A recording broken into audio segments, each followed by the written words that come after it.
White Rocket Entertainment podcast number 969. We are getting close to 1,000. All right. Hello and welcome to the White Rocket podcast, brought to you by White Rocket Entertainment in association with all of our great supporters. You know who you are via patreon.com. I'm your host, Van Allen Plexico. And we're back for episode 212 of this fine program, joined by my AU Wishbone co-host and occasional White Rocket co-host when we have something we want to talk about, John Ringer. How you doing this morning, John? Doing great, Van. How are you? Good. Well, this one's your baby. I watched it too, and I liked it, but you said we need to do a show on it. I'm like, cool.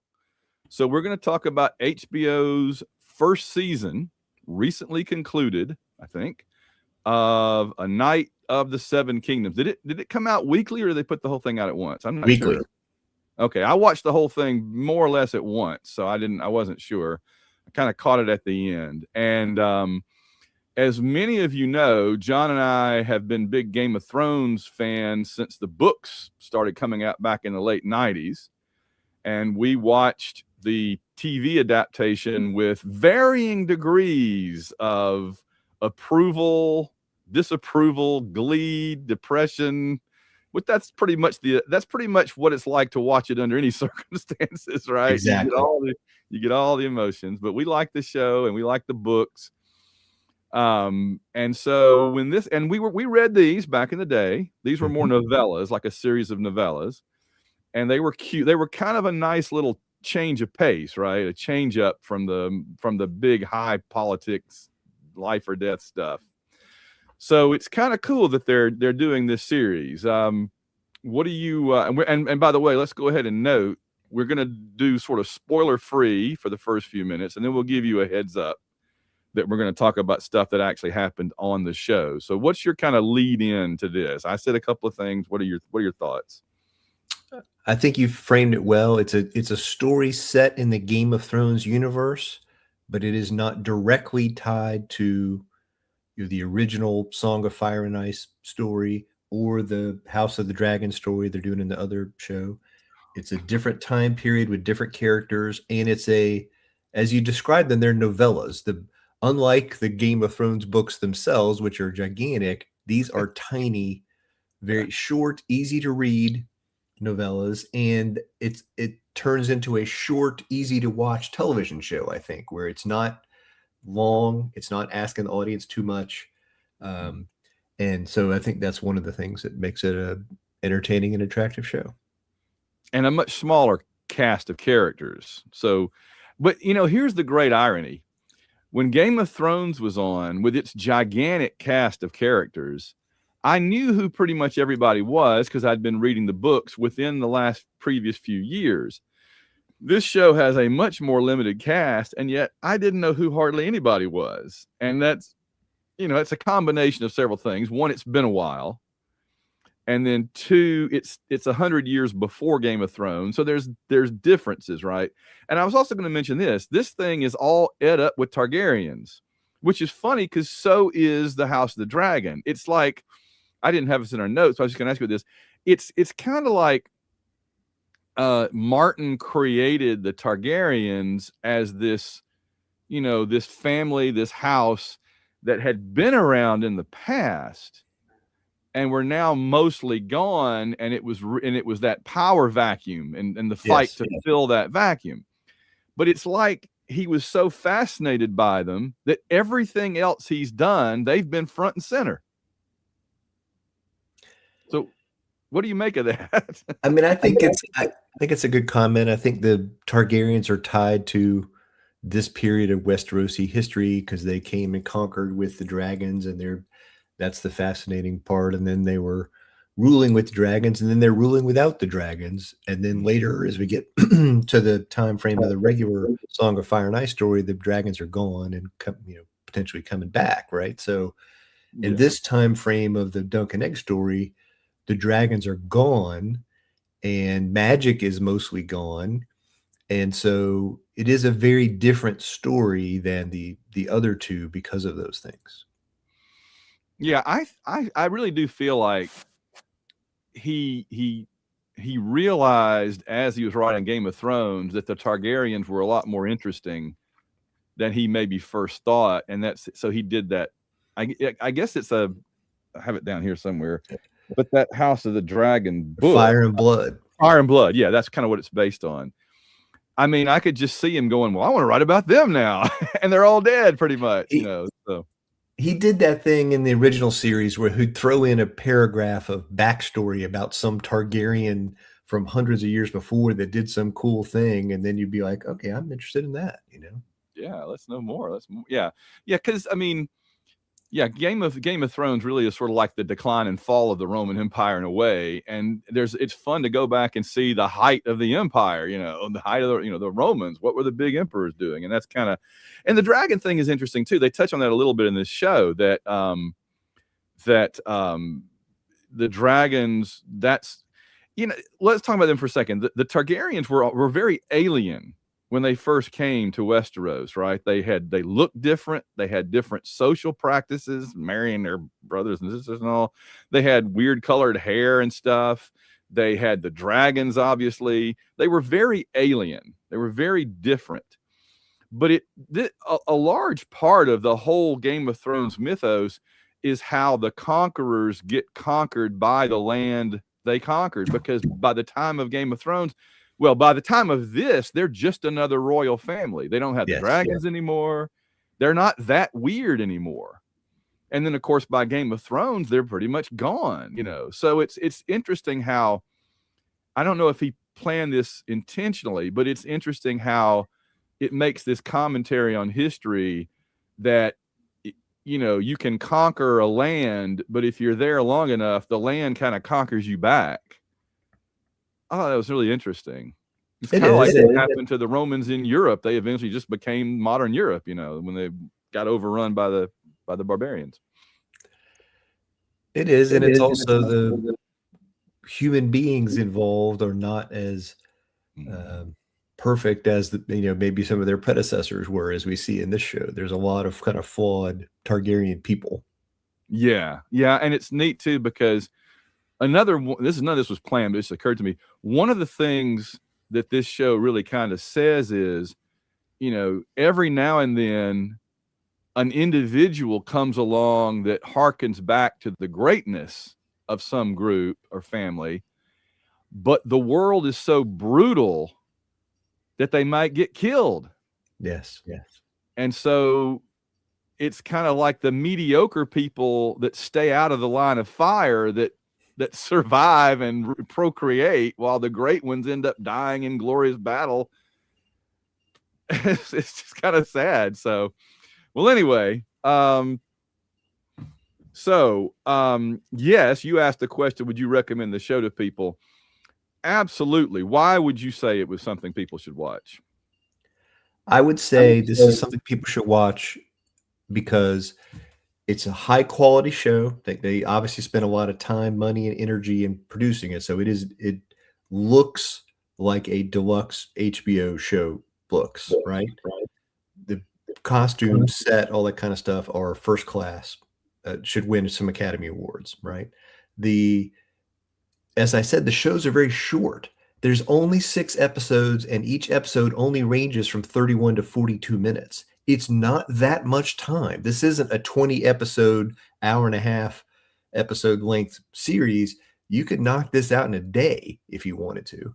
And so it doesn't ask that much of the audience in terms of time commitment. And it doesn't ask that audience in terms like the original Game of Thrones show. You're correct. There was, 20 main characters, and they literally had to do a map opening credits because you couldn't figure out where everybody was every week. And this show, they're pretty much all in one place. It doesn't jump around a lot other than occasional flashback. And, it's the same core people. Right. By the way, I'm going to change our little background image there when we get into the spoiler section, so folks will know visually that we're going to get into some, but we're not there yet. So I also wanted to compare it to a few other things. It's very much the lone wolf and cub, and it's got that similar Mandalorian and Grogu if Baby Yoda like was really smart and talked rather than just doing clever things without talking, right? But there is some Mandalorian Grogu to this, and it doesn't hurt that we have a really tall guy and a really little kid. You know, they make a great contrast to each other. In fact, I would be willing to bet that the cinematographer on this show was pulling his hair out trying to figure out how to frame those two, you know, in the same scene when one's like banging on the top of the frame and the others you can barely see, you know. And they do some really good stuff in the show to get them together in the same frame. So Yeah. It's too bad that Egg didn't have a flying pram car little bassinet that could fly around in like Baby Yoda, but that's really good. So yeah, that's what it made me think of. I like the Lone Wolf and Cub is a samurai series if people are not familiar with that. But Mandalorian Grogu, same, like, you know, older warrior protecting a young child, kind of, and them having adventures together, getting into trouble, getting out of trouble together. I like that comparison. The other thing I would say is this show has a little bit of heart. It's not, you know, we've been watching House of the Dragon, the earlier show that, you know, in the timeline that they're making now, and everybody in that show is a terrible human being. You don't Yeah. root for any of those people. The only thing I'm rooting for is like cool dragon battles. Okay. I don't care about any of the characters. I'm like, oh, I want this one to live or whatever. In the original Song of Fire and Ice, you had characters you cared about. Like, I liked Tyrion, you know, I liked some of the Starks or whatever. And so you wanted them to be okay. And in House of the Dragon, I don't care about those characters really. But in this show, you like the main characters and you want them to be okay. No, I agree. Well, but yeah, the Targaryens, there's not a lot of them that are very admirable. We liked Daenerys in Game of Thrones, but otherwise they were a pretty wretched lot, you know, from what we knew about them, and that's what we see in House of the Dragon. But a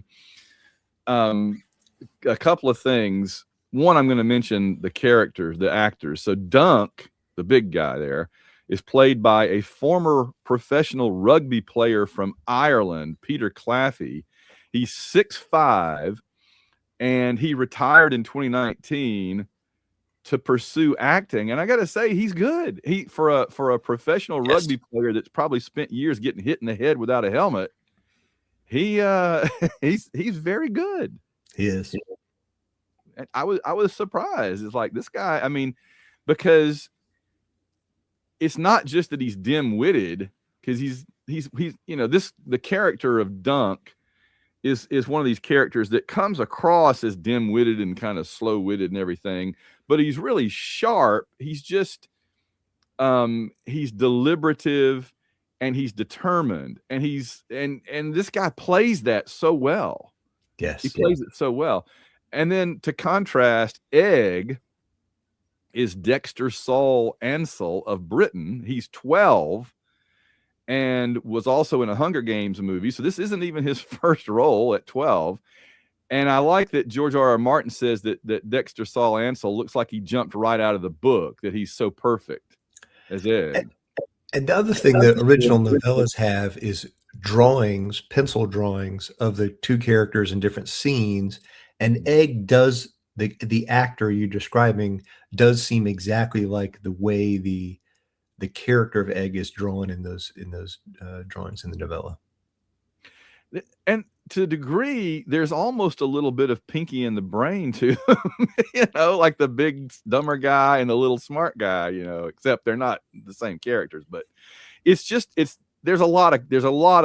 a surprisingly large number of stories out there where you have like the big guy and the little guy. And this is one that really makes that dynamic work within the realm of Game of Thrones, which is very, very cool and very fun. The other thing I wanted to point out, and I'm going to say this before we get to the spoiler one, we're about to go in the spoiler section and talk about some details, but I wanted to say this now, though, is that if you're wanting to watch this show, everything aesthetically about it seems to say kid-friendly, family-friendly, fun, you know. I mean, in other words, you know, it's this cute buddy team up, and they're precious and cute and everything. but this show goes out of its way. I mean, like, it goes way out of its way from the jump to show you this is not really for kids. What are your thoughts on like we get at least one really gross, gratuitous visual every episode. What are your thoughts about that? Good, very good point. I think it is definitely, again, it is not as hardcore as the original Song of Fire and Ice TV series, but it is set in that universe, and it is not a family friendly show. It is for adults. And I think that's a good warning that we should put in this non-spoiler section. And I didn't love the grossness. It offended me a little bit at times, but I also understand why they did it, because they were trying to. We'll get into this in the spoilers. In some ways, they were making fun of the original show, I think, a little bit, but also they were trying to show that it's not a PG, buddy night show, right? Yeah, I think so too. I think it's almost like a flashing siren. Yes. Saying, if it's not getting any nicer than this in terms of grossness. So if you don't want your kids seeing what you just saw, then anymore, it's only going to be more graphic in some ways.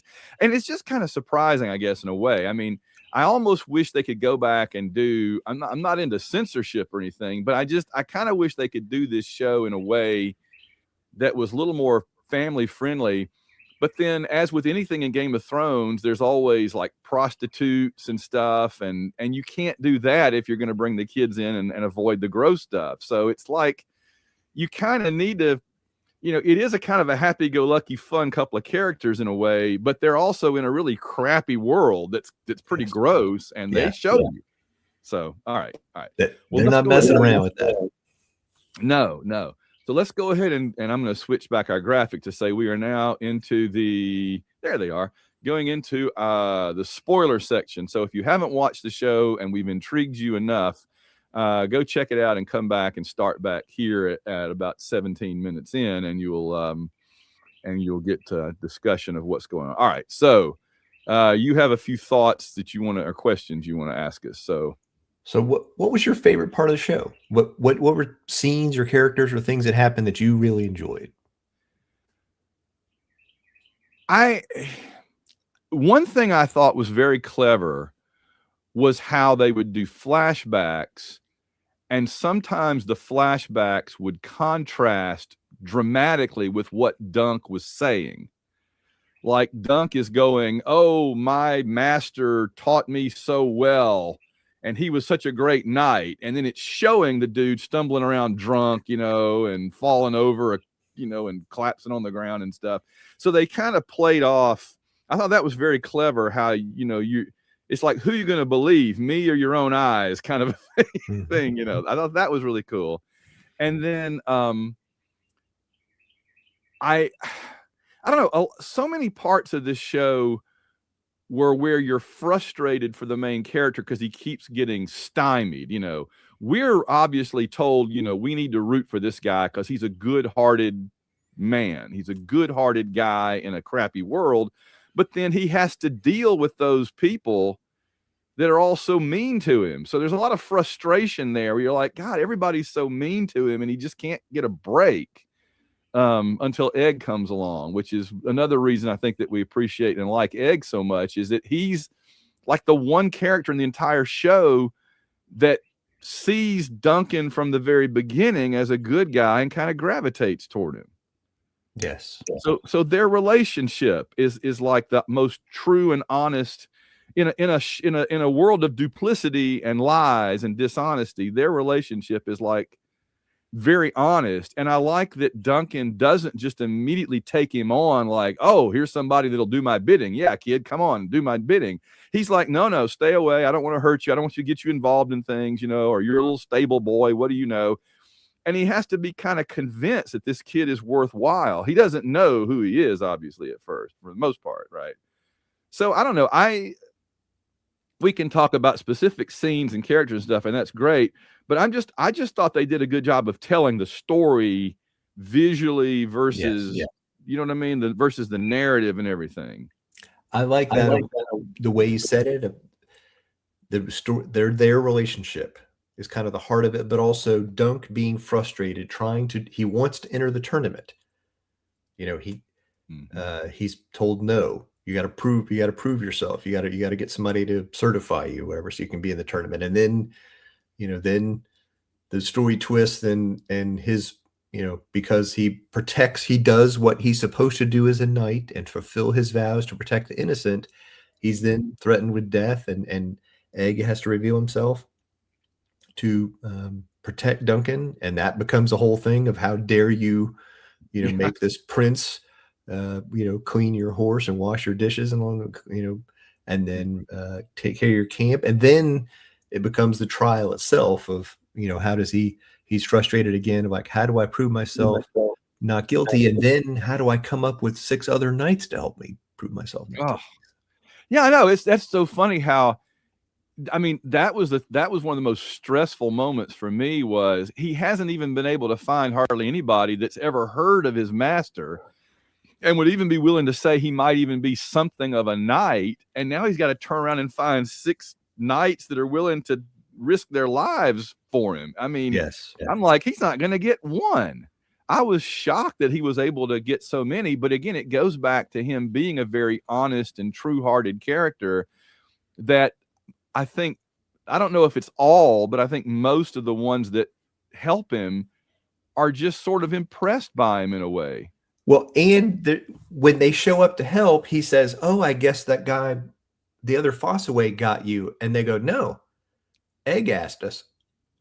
That's why. So, like, Egg was behind the scenes, knew what he needed to do to help Dunk, and went and did it. And you're right, that it was also because those people are like, man, there's the undertone of this is, there's the Targaryens and there's the people who don't like the Targaryens, and a lot of these people are like, yeah, let's go mess up some Targaryens. It's free licks on the Targaryens. I get a shot and nobody can say anything. I might get killed, but hey, I get to go take one of them down with me. That might be worth it. Yeah. And there's some very colorful characters too. We do get one that even changes sides, right? I forget again. There were so many kind of similar middle management Targaryens and associated parties in this show, even for a fairly small cast, that I kept getting confused, because there's like the older Targaryen that I guess is Egg's father. And then there's the Targaryen that fights with Dunk that was really cool, that we liked him, and it's tragic. And then there's the one that's the bad guy that really fights Duncan, right? That's the cause of everything. That's at least 3 of them there.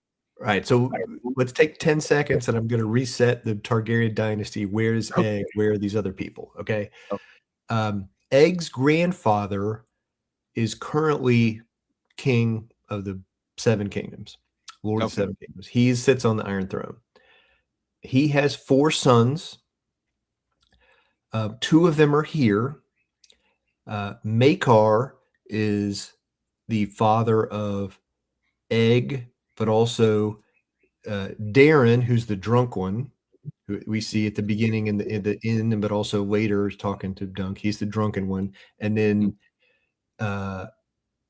Aaron is the bad one, the bad guy, kind of in this whole show, with the clear white hair, who wears the mask, who jousts against Dunk directly, right? And they fight at the end.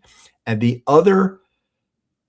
4th son of Maekar, who is not present in the show, is Aemon, who becomes Master Aemon in the Game of Thrones at the Night's Watch. Right. The old bald guy. Yeah. Yeah. So that guy is literally Egg's brother. Wow. And he's a child also at this time, and he's away at the Citadel starting his learning to become a maester. Wow. Because they're like, there's a whole bunch of sons. This guy's never going to be king. He's a book learning kind of guy anyway. Let's send him to the Citadel, because it will be cool to have a Targaryen who is a maester in our. So Egg is kind of like the 3rd son of a 3rd or 4th son. So he's in the line of succession, but way down. The other adult Targaryen who's there that you mentioned is Baelor, whose nickname is like Baelor Breakspear. He Yeah. is the heir to the throne. He's the hand of the king. Mhm. He's Egg's uncle, and his son is also there. And but he doesn't fight or joust or anything. He's just there. And Baylor is the one that fights with Dunk at the end, who passes away, and Dunk has Mhm. the scene where he says, "I'm your man," and all that. Right. And this is considered one of the great turning points in Targaryen and Westerosi history, because that Baelor guy was obviously a smart, capable Would have been a leader good and human being, would have been a good king, and king. Mhm. he dies in this tragic accident fighting for Dunk. Yes, incredible. So, all right. So the one that died, that was the Baelor. good one, Mhm. Baylor, was he from Waco, Texas? Was he the older brother of Egg's father? Because Yes. he looked younger. Egg's father looks like he's about 70 with long white hair, and That's Baylor looked like he's about 45. yeah, it's the Targaryens with light or dark hair thing. There's Okay. some Dorne in the princesses of Dorne that have married different people at times to give him the hair. But so Okay. he is the older brother, Baelor. Interesting. Okay. And then you mentioned the one that I'd forgotten. I knew there was another Targaryen running around, the one that was drunk. That's the one, right? That came to Dunk and said, basically, hit me in the head one time and I'll lie down like I'm dead. And it'll, okay. Yeah. So he was the one that he wasn't interested in all the finer points of chivalry. He's like, look, I just want to drink and have a good time. I've no interest in this. I'm very sympathetic to Dunk's plight, but I'm being forced by my father, my brother, to fight. So you hit me and I'm going down. I kind of, at least he's honest. I appreciated his directness and honesty. He understood his role in the world and understood his part. I thought that was pretty good. All right. Well, that really did help, because, and it's funny too, because we don't get many of the other families. We get a Baratheon kind of in the background, right? And I knew Mhm. him because he had the horse antler, the deer Yeah. antlers as part of his helmet. But he was from back when they all hung out at Storm's End or whatever, right? And we're not Yep. they weren't this is so let's make sure this clear to our viewers. This is well before they became kings, right? Because Yes. Game of Thrones is right after, relatively right after, the Baratheons defeated the Targaryens Targaryen and took over. Yeah. and Robert's Rebellion. No, this guy is the grandfather or great grandfather of Robert Baratheon, Renly Baratheon in the Mm. show, And Stannis. and Stannis. Yeah. Yeah. All right. So yeah, that's good. So that kind of all helps a little bit, I think. So let's walk through it a little bit. I didn't know how. All right, let's be honest. It had been how many years? Same for me. Late I had not read the 90s. book recently.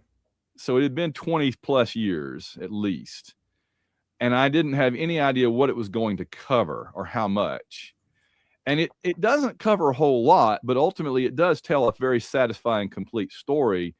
If you know going in that the tournament, the jousting and fighting tournament, is pretty much going to be the main story, and it let them kind of get away with, other than exterior shots, it let them get away with having like two main sets, like inside that castle, and then the big Tournament grandstand. grounds. Yeah. Yeah, the grandstand thing. So, and by the way, jousting is the craziest sport.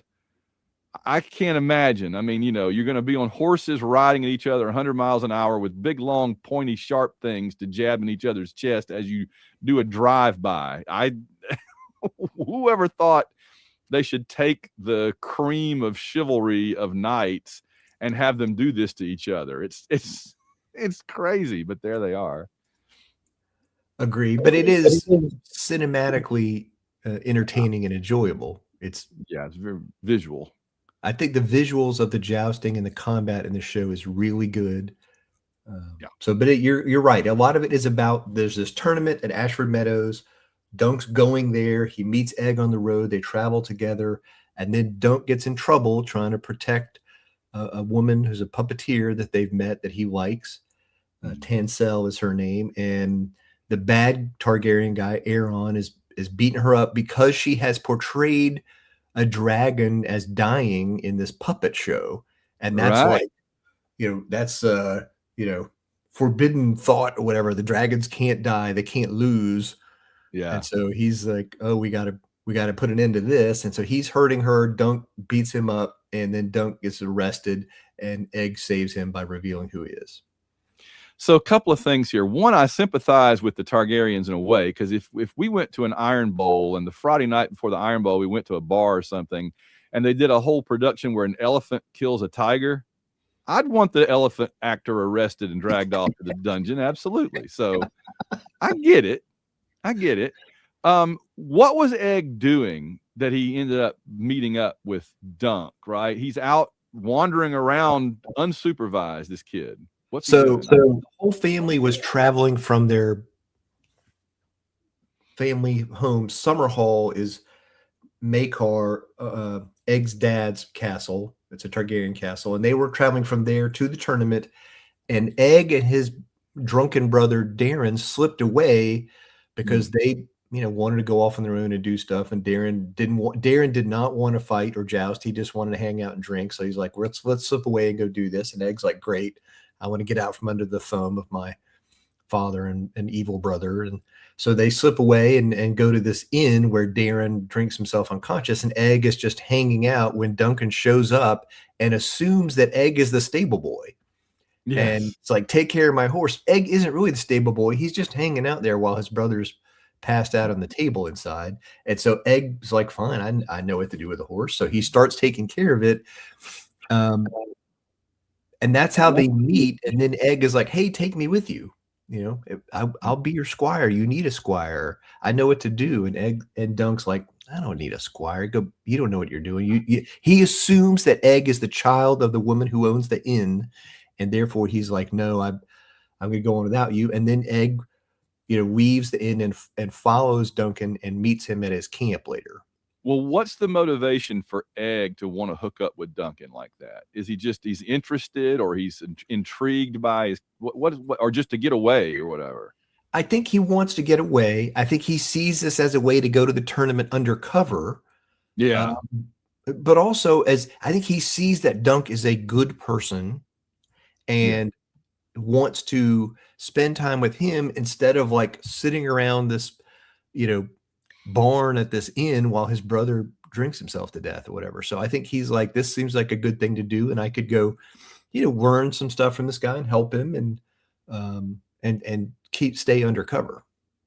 It does seem like the show pushes the idea that the good people in it are the ones that are a better judge of character and realize fairly quickly.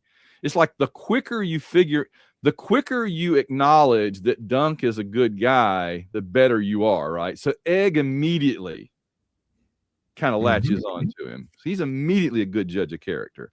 And then a couple of the Targaryens that help him and the other guys, it takes them a minute, right? Because they're used to dealing with fakes and I'm sure, claimants to things that aren't what they seem and all that.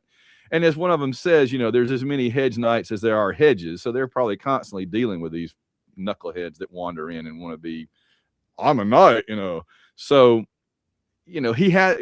Duncan does have to kind of prove his worth. He's similar in some ways to the, is it Brianna in the Game of Thrones? Brienne of Tarth. Female character. Yeah, there's some commonalities there. Well, and there's more than commonalities there. Oh. There is a belief that Dunk may be like her grandfather. Oh, that makes sense. That's why she's so tall. Yes. Yes, that totally rocks. That makes sense completely. So he might end up at some point marrying or otherwise getting with some minor royal family because from Tarth. Yeah. Okay. All right. Well, that's cool. I like that. I do want to, before we get into the total story, there's some other characters. So let's talk a little bit about, I don't know who he is, so you're gonna have to help me here, but I want to first ask you about who was the guy with the goatee that was kind of the fun-loving jokester guy, but sometimes he was serious and sometimes and he helped in the fight. But that was Lionel Baratheon. He was a Baratheon. He was Okay, the yeah, Baratheon. Guy with the goatee was the Baratheon. His okay. Yeah, nickname is the Laughing Storm, because he was kind of a crazy, fun-loving guy who was always, up for a good time. And Dunk goes to a party in his tent early in the show and meets him, and they get drunk together and sing and have a good time. And he yeah, does come fight for Dunk, and at the end, he invites Dunk to come back to Storm's End and live with him and be a knight in his service. that's Um, true. Well, all right. Well, hold on. So the Baratheons, he didn't like the Targaryens, right? that's right. So you see, the Baratheons are already very anti-Targaryen, and that's only going to get worse by the time of Robert. Very much. Okay, good. See, this is all helping. This is helping me a lot here. Well, and I think this is a good point to make. Even at this point, 100 years before the Game of Thrones show and whatever, 80 years before the Robert's Rebellion, there's a lot of anti-Targaryen sentiment. Sure. I love the speech. The other main character that hangs out with Dunk a lot is Raymond Fossaway. He's the guy who ends up painting a green apple on his shield, and whose brother betrays them, or his cousin betrays them and goes and fights for the other side in the Trial of Seven. And he has that great speech when they're alone with Dunk, and he's like, the Targaryens are so terrible. And he goes on and on rants about what pieces of crud they are, and how they should all be killed or whatever. And Dunk's just shocked. He's never heard anybody talk about the royal family like that. Yeah. And that's the younger guy, right? Yes. Okay. So now, while we're talking about him, so what was the deal at the end where he had gotten married and this lady was allegedly pregnant and everything? Was she one of the hookers or whatever, and then ended up like latching on to some royalty there or something? What was the deal? Yeah, he's from a minor royal family in the Riverlands, right? And she, when he wins and survives the Trial of Seven, she hits on him at the party and they sleep together, and then they get married while Dunk is recovering from his wounds.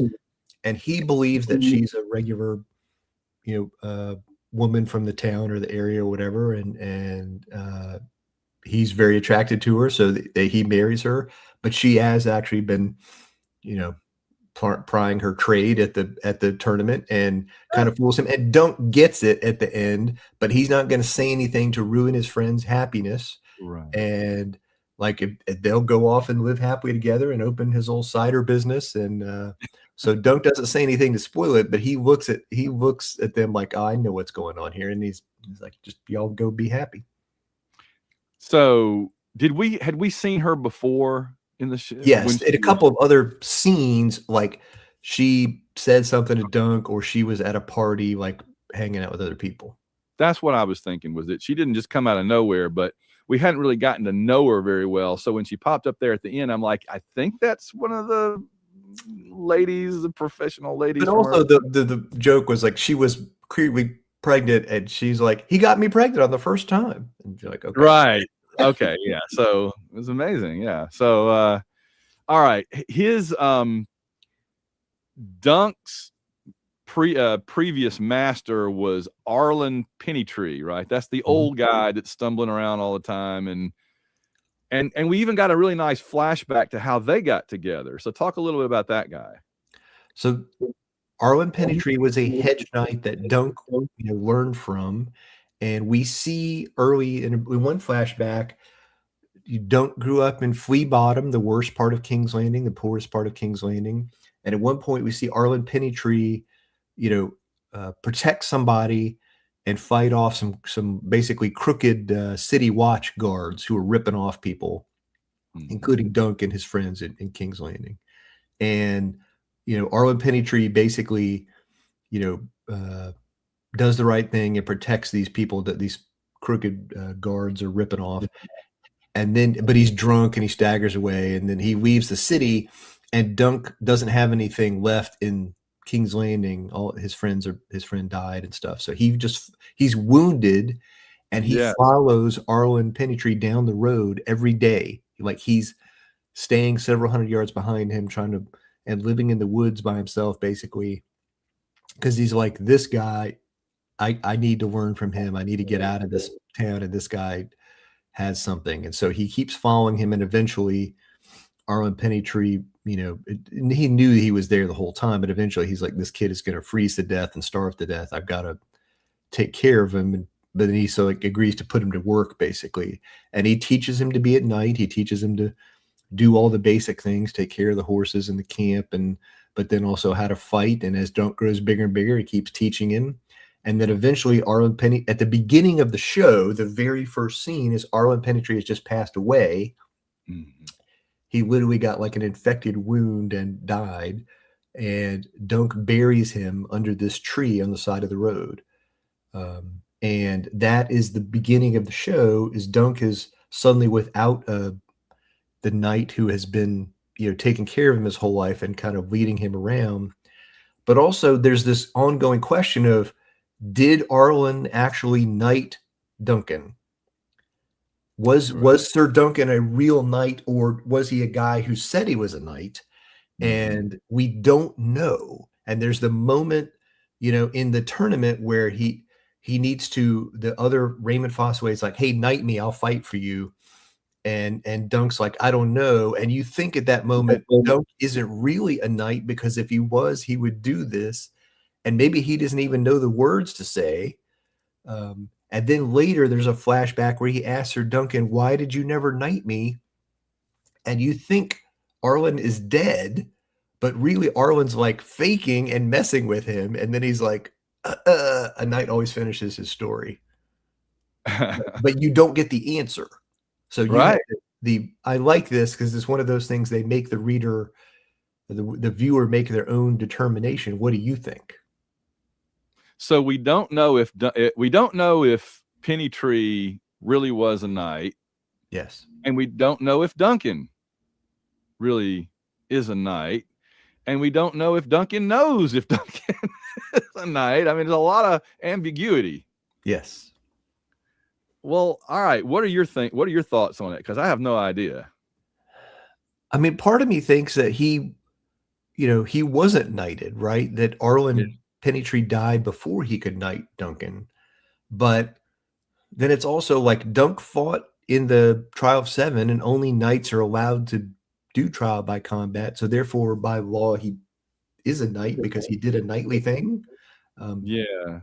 Well, what's the definition? What's the distinction of an edge knight? Like, maybe because none of us are actually really clear on that. Sure. What does that mean compared to being like a Targaryen knight? A hedge knight is a knight who is not sworn to a house or service in some other organization. So you could be a knight and be in the Night's Watch or the City Guard or something, but you could also be a knight of the household of the Targaryens or the Freys or the Baratheons or whatever. A hedge knight is more like a Ronin a little bit. You're masterless.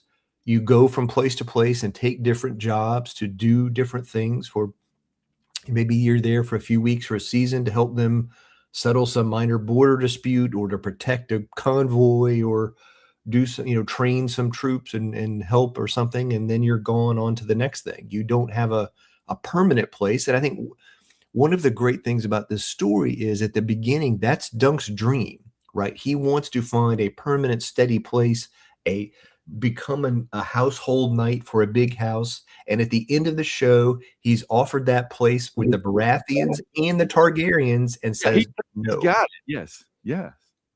Well, and the guy that he swears himself to immediately dies. Mm-hmm. I want to point something out too in terms of knights, and this is just knights in general. That's why I wanted to get a sense of how it might be different on the show.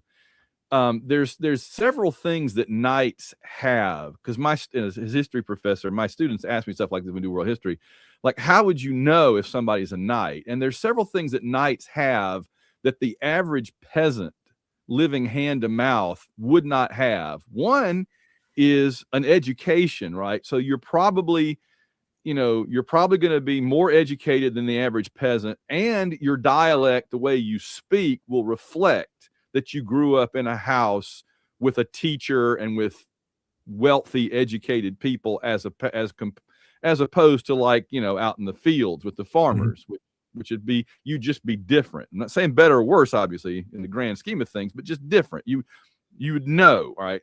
Number two is money, because a knight has to be able to have the horses, the armor, the weapons, all, and be able to travel around. And a peasant can't just up and leave his farm and expect to go very far, right?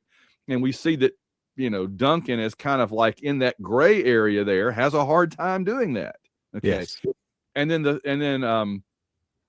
the third thing would be, I think, training, that you've been brought up from childhood knowing how to fight with all the latest weapons, with the, knowing how to ride a horse in combat. I love, by the way, that Egg trains the horse while Duncan's asleep. That was a really cool scene. We can talk about one of my favorite scenes in the whole show. Yeah, Thunder. But I love that. But they have to have that training to know how to ride a horse in battle, use the weapons and everything. And honestly, a lot of it, when there's combat in this show, Duncan really doesn't have a clue what he's doing with the weapons. And he gets by a lot on just being a big, heavy, strong guy. But at one point, the guy tells him, you need a lot of training still. You're good, but you need a lot more training. He's got the knight's equivalent of like the high school GED, but does not have the baccalaureate or advanced degrees that he needs to be a really good knight. Yeah, he's the basketball player that's 7 feet tall and getting by on that without really knowing how to shoot the ball or dribble or anything. Yeah. So good. All right. So, but I think that, so you understand then that Duncan really does exist in this kind of gray area where he's clearly not a peasant in the field masquerading, but on the other hand, he's not really fitting into high society with the knights either, right? There's the being able to win a fight part of a knight, and there's standing up for what's right, but there's also being able to go to the equivalent of a cocktail party and not embarrass yourself. So he's still in kind of that gray area. And maybe even be able to host a cocktail party like some minor lords can. And you see the difference, like where he's sleeping under the tent, he's sleeping under the tree, and they had these big tents with these big feasts and stuff. But he's like, this is not me. This is not how I live, kind of. He's just got enough to get to have a chance to persuade him of who he is, but not enough to really be that yet. Exactly. And this is the other thing about his decision to go to the tournament. When you enter a tournament like Ashford Meadows, forget the Trial of Seven for a minute. He was just going to enter the regular jousting events. When you do that as a knight, if you lose, the other guy gets your horse and your armor. And then if you have a bunch of money, you ransom them back and then you keep going. Dunk doesn't have a bunch of money. So his intent was literally to risk everything, his horse and his armor, in this event. And if he lost, he would be, you've lost the things that made you a knight, as you described it. Yeah. What little he has, which isn't much. Yeah. He's like showing up at the drag race to race for titles to the car. And he's like, if I lose the race, I'm done. I'm on foot. Oh, yeah. So, all right. So what were some of the things that you did like about the show? Fun things, cool things. I love that there's 2 or 3 points in the show where they start to play the original Game of Thrones musical theme and then they stop. And the first one is very gross. He's like going to the bathroom behind a tree, and I didn't like that.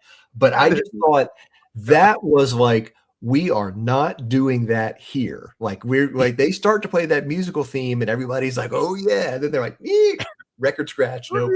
Yep. If I had the soundboard open, I would do it.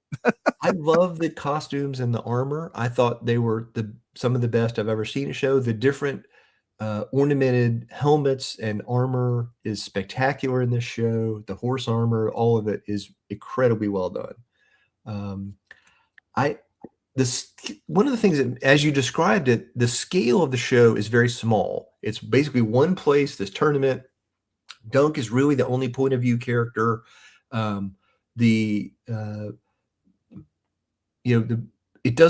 It's not a story or a TV show about saving the universe or saving the world or the future succession of Westeros. It's just about, in this moment, these guys trying to take care of each other and do the right thing and survive. And there's some collateral damage to the big picture, like with the guy that dies, but that's very much a part of it. Yeah, a small part. But also, like, it isn't the point of it. It is very much these guys were just trying to survive, do the right thing. And then this collateral thing happened that did have big implications on the world. There's not any magic in the show. There is a prophecy. There's a woman that stops Dunk and Egg and gives a prophecy. And as a TV viewer, you're kind of like, whatever, it's some kind of scam or whatever. But if you go back and watch that scene, there was real prophecy. I thought so. Yeah. It honestly reminded me as much of Babylon 5, where there's a couple of great scenes in Babylon 5 where the Centauri prophetess, played by Majel Barrett, tells Londo and Veer some things about their future, and they laugh it off. And then as you keep watching the show, you're like, oh my gosh, she was right back in season 1 or whatever. And it's the same kind of thing there. Yeah. So I mean, my impression from that was that, see, all right, let's back up for a second. You watched this show either knowing who Egg was in general or not, right? And if you knew he was a Targaryen prince, basically, then her saying you'll be the king was not a big surprise. But if you thought he was just this weird little kid, then you were probably like, what? Right? So it kind of depended on how much you knew, I think. Mm-hmm. Yeah. You put in here, there are Targaryens running around. There's a lot of Targaryens, unlike Game of Thrones. There's really just Daenerys and her brother that are left. Mm-hmm. But you get the whole Targaryen family dynamic in here too. About, there's a running thing in all these books about when a Targaryen's born, the fates flip a coin about whether they're going to be mad or insane or not. And we clearly see some of that, but also we see that like them living together and the way they treat each other. That's the biggest reason that Egg needs to go away with Dunk at the end of the series. You see the great scene where Egg basically gets a knife and goes to kill his own brother because he hates him so much. And then his father is in the room and just looks at him. That was the dad is kind of like, yeah, I get it. I mean, he wasn't like, Aegon, what is wrong with you? Oh my gosh, you've become he was just like, yeah, I get it. I'd kill him. I'd want to kill him too. I understand. He's like, I wanted to kill my brothers at some points too. And not in a regular person way, but in a Targaryen way. Like, yeah, I really, really thought about it. And he does. You're exactly right. He doesn't say anything. He just gives Egg a hug. Yeah. And it does show the Targaryens are just, they're homicidal and crazy, and who knows. And I think that leads to the big thing at the end, which is Dunk and Egg leaving together, right? And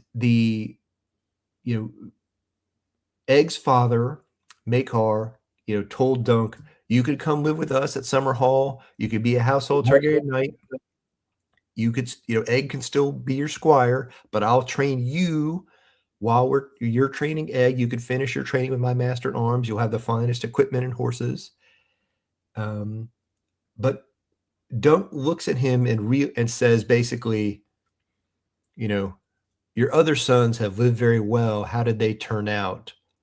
Egg needs to come with me if you want him to end up being a good person, basically. And the dad doesn't like that because he's like, he's my child. I can't let him go. Mm-hmm. Yeah. I also wanted to note one of the things that I really enjoyed and appreciated about this show. I was so tired of the Lannisters by the end of Game of Thrones that not having them running. I don't know if there's even any in this, right? If there is, it's just in passing. Maybe one shows up or something, but I mean, they're not the focus of the bad guys. Like in Game of Thrones, the Targaryens, like you say, are so far removed that they're not even the bad guys anymore. They're just kind of off on a whole other show, basically. We have a thing on our other podcast where we talk about what was the one character that seemed like they were in a different show from everybody else, and that was the Targaryens in Game of Thrones. They could have had their own show separate from everybody else, whereas the Lannisters were like the present enemy. Yes. And here you didn't have to worry about the dang blonde-headed money throwing around people for once, and that was a relief. That was nice. Agree. And it's nice. And there's no Starks either. Right. That's true. The Starks and the Lannisters. So you didn't, depending on where you fall on that, you'd have to deal with those holier than thou annoying do-gooders either, right? You know, depending on how you look at them. All right. So pretty faithful adaptation. You may have have you read it? You and I, neither one of us have read it in a long time, but we have both read them. Read the stories. Right. We both, well, and I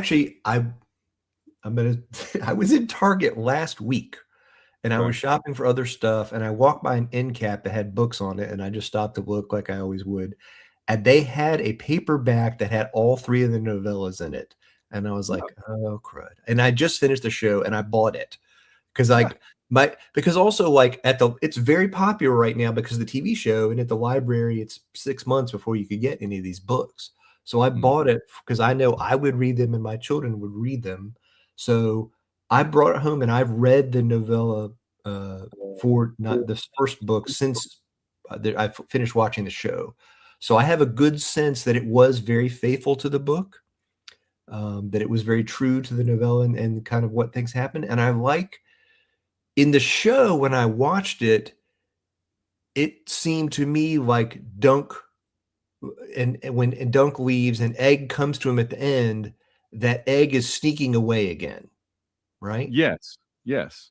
And in the book, it's written in a way where that is one of the possible scenarios, okay?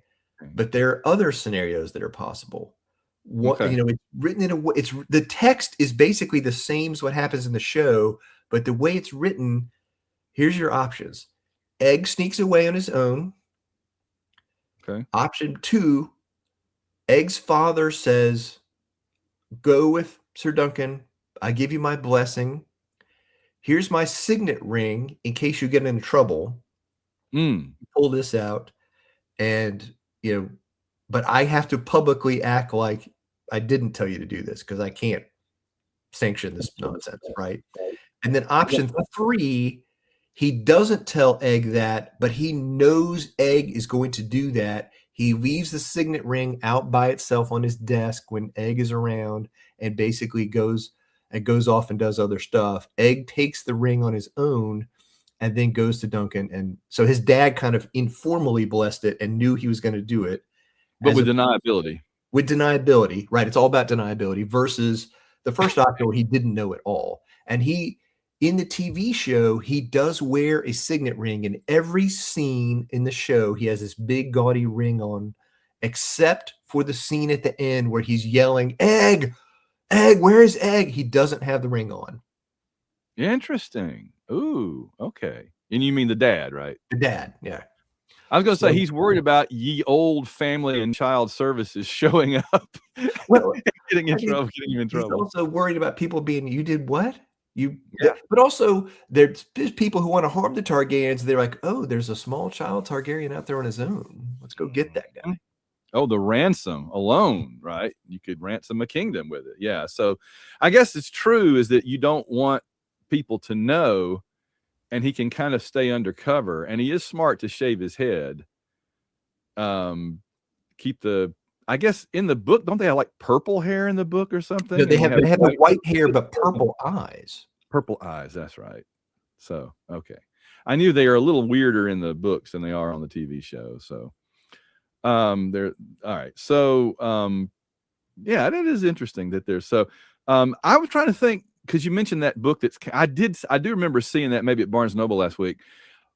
How did we read these stories then? And what format did they come out? Because I don't have them now. No, there was a physical book at the time, but it was also like because it was a novella, I think it was a Kindle and e-reader book too. You could read online easily because it was so short. I think it was easy to get that way. Okay, because I don't remember ever owning a book that had these stories in it, but I know I read them. There's also, by the way, there's a comic book adaptation of at least one of them that's been around for a long time. Yes. So I might want to pick that up if you're interested in such things. Yeah. In fact, I probably will. I'm probably going to, the next time I go to the bookstore, I'm probably going to check out, see if I can find the graphic novel of it. Mm-hmm. Then I can go ahead and jump ahead a little bit. And because there's only like 2 or 3 stories, right? Yeah. There's 3 stories total. We've seen one. So there's 2 more novellas they can make. George R. Martin says he's he's got a couple more that are mostly done, but we're in Winds of Winter He territory. doesn't want what happened before with Game of Thrones to happen, where there's like the TV people are like, we need more material, and he's like, well, I haven't written it yet, and then they start making crap up. There's one story where they go south, and they're near Dorne basically, and then there's one south where they came back more to the middle of the country, and there's a wedding and a tournament. And then the story after that is the unwritten one, is literally called The She-Wolves of Winterfell. So, yeah. So we don't know about that one, but that's a great title. Starks. So he, again, they're casting and filming the second one now, but it's going to be whatever next year before we get it, which is tough. But I look forward to these. But I have, again, it's George R. R. Martin. I have no faith that he will create the other material on time and on schedule for us to finish the show. So I think we'll get 2 more seasons, and then we'll see what happens. And meanwhile, what's getting neglected again? Winds of Winter. We're never getting Winds of Winter, right? Go ahead. I was gonna say, we're going to get Winds of Winter, but it will not be finished by George R. R. Martin. Wow. When he dies, the publishing company is going to look around and go, "You, Brandon Sanderson, here's $5 million. You finish Winds of Winter in 6 months. Wow. You get an extra $1 million. Publish that sucker, make $1 gazillion. Everybody's happy." And then he writes the next one after that, finishes the series, and we move on. But I do not believe George is ever going to write it. All right. When Roger Zelazny died, he had 2 books that were half done, and Jane Lindskold, bless her heart, finished them. And one of them, the other one, the second one, I heard so many bad reviews, but the first one, I was reading it and I was loving it and I was loving it. And I can point to you the sentence where it changes authors. And so I hope that's not the case if what you just said is your prophecy becomes true. The other thing is, I always ask the question at conventions and stuff, which is more likely to happen, the next Game of Thrones book or Robert Caro's Lyndon Johnson final book? And usually people say neither one. We're never going to see either one. And I mean, I think I'd rather have Winds of Winter simply because there's a lot of Lyndon Johnson books and there's only one Game of Thrones. But still, I don't think we're ever going to get either one, honestly. No. And you and I made this comparison before, but the Stephen King Dark Tower series had a 30-year gap between books, but he went on and did it. And I think he almost got killed and had a kind of a come to Jesus moment where he's like, I could have died and it never would have been finished. I better go ahead and finish these things. Yeah. It's the best thing that ever happened to us in terms of Dark Tower is him getting hit by that car or that van or whatever. So, all right. So let's wrap it up. We know we both enjoyed it. What are your sort of thoughts along those lines as we kind of bring it to a close? I did really enjoy it. I think it's short and it doesn't ask you to keep up. As you're saying, all these other great houses are not in the show, and it doesn't even matter your understanding of them. You know what I'm saying? It's like, there's the Targaryens, here's Duncan Egg, there's this tournament, stuff happens. But I think the show has some heart. I think again, I like it because there are good people who, one of the big things in the novella and the show itself, I don't think the show does this quite as well as the novella, is Dunk becomes the hero of the common people. He was willing to die to protect a common person from being abused by a royal. Because of that, when he goes out to fight, all the common people are on his side. They're all like, we love you, we're cheering for you. And I like that. I love Egg as a character. I think he's great. He's, sassy and funny. I love the scene, as you mentioned earlier, where he's training the horse and he's like, yeah. And he's practicing handing the sword to Sir Duncan and running around, because that's very much what a boy that age would do. But also it's his job, right? To be the squire, to train the horse and be ready for the tournament. He's got such a high-pitched voice because he's so little that everything he tries to sound tough, he's like, It's so funny, but he's trying so hard you can't help but root for him. That's a good point though about the people loving him, and you see that happen like during the battle. They're gonna come out first and cheer for the big hero, the big low, for the big famous people. Who are these upstarts? Let's see the famous people take them down a peg, these upstarts. But then very quickly you realize the upstarts are actually like on your side and they're standing up for the regular people. And you can kind of feel that change happen. That's reminiscent of several different movies and shows over the years where, you sway the crowd over to your side it's like in Gladiator or something, Yes, where yes. you sway them over to your side. So, yeah. So, yeah, I liked it for the same reasons. And I think you're right that you don't have to know who all the different Targaryens and other lords are.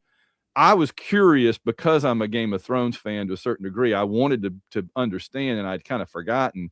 But I think that each of them is so distinct in their personality, from like the drunk guy that says, just hit me over the head and I'll play dead, to the jerk that causes everything, that's the one that has to get his head beaten in, to the dad, to Balin, that's the brave one and everything, and kind of sees the worth. They're drawn, and then the laughing guy. They're all drawn so distinctly and played so distinctly and well, and visually different that it doesn't. You don't have to know that, right? It works. It works on many levels. So Yes. yeah. All right. Well, I think we've covered it pretty cool. We'll come back and reconvene whenever we get a season 2 and kind of see how the show has progressed along. So I guess coming up, what do we have coming up, John, that you and I watch? We what we need to reconvene is maybe the Mandalorian movie coming up in a couple of months. We'll talk about that. And if anything else comes up until then. All right. So the White Rocket's going to get out of here for another episode. And we will see you guys down the road. Thanks a bunch, John. Thank you.